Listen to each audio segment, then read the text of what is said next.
Hello guys, welcome back to my channel Hridaysona lifestyle. তোমাদের সবাইকে অনেক অনেক ওয়েলকাম। তো আজকের সকালটা শুরু করছি সবজি কাটা নিয়ে। তো তোমাদের দাদাভাই মার্কেটে গেছিলো, মার্কেট থেকে মাছ নিয়ে এসছে, ডাঁটা শাক নিয়ে এসছে, সব কিছু।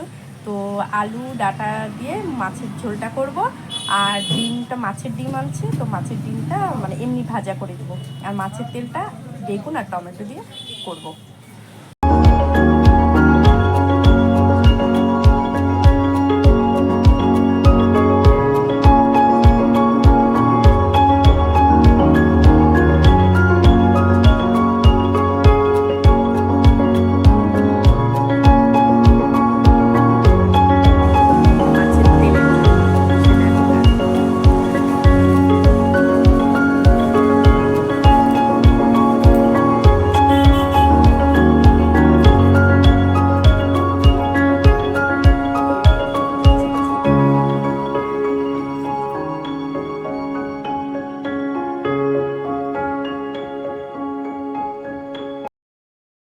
কড়াইটা গরম হয়ে গেছে, আমি মাছটা ভাজবো, তার জন্য তেল দিয়ে দিচ্ছি কড়াইতে।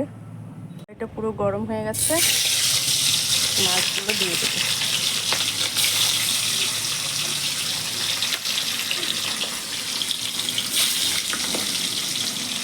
ভাজা হয়ে গেছে, দেখতে পাচ্ছ লাল লাল করে ভাজা করেছি। আর একটু ভাজা হতে দিলাম, এই পিঠটা ভাজা হলেই হয়ে যাবে। মাছ ভাজা হয়ে গেছে, এখানে আমি জিরা দিয়ে দিয়েছি তেলের মধ্যে, আর দেবো একটু তেজপাতা, দেবো আমি কেটে রাখা আলুগুলো।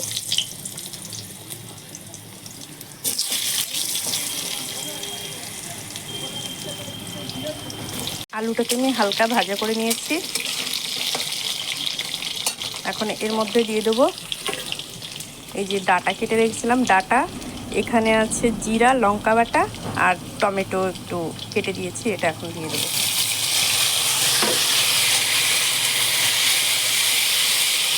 মধ্যে দিয়ে দেবো একটু লবণ, এটুকু দিলাম, লাগলে পরে দেব। আর দিয়ে দেবো একটু হলুদ।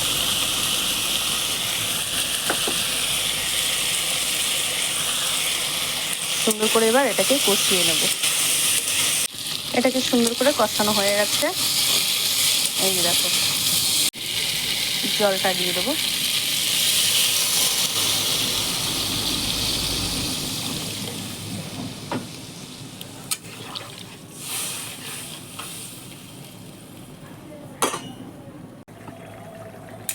আমার তরকারিটা হয়ে গেছে, এই যে আমি জিরাটা বেটে রেখেছিলাম, এটাকে এখন এই যে আলুটা আমি হাতা দিয়ে করে দিয়েছি, গালিয়ে দিলাম আলুটাকে। এখন এটাকে মিক্স করে দিয়ে দেবো আমি। তরকারিটা আমার হয়ে গেছে, এখন জিরা বাটাটা দিলাম, এটা দিয়ে একটু নেড়ে চেড়ে একটু ফুটুক, তারপরে নামিয়ে দেবো। ডিমের বড়া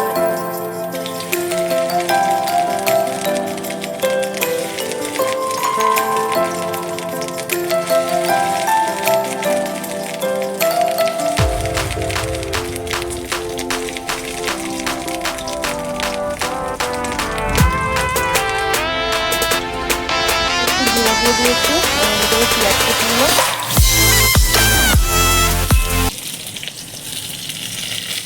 মাছের তেলটা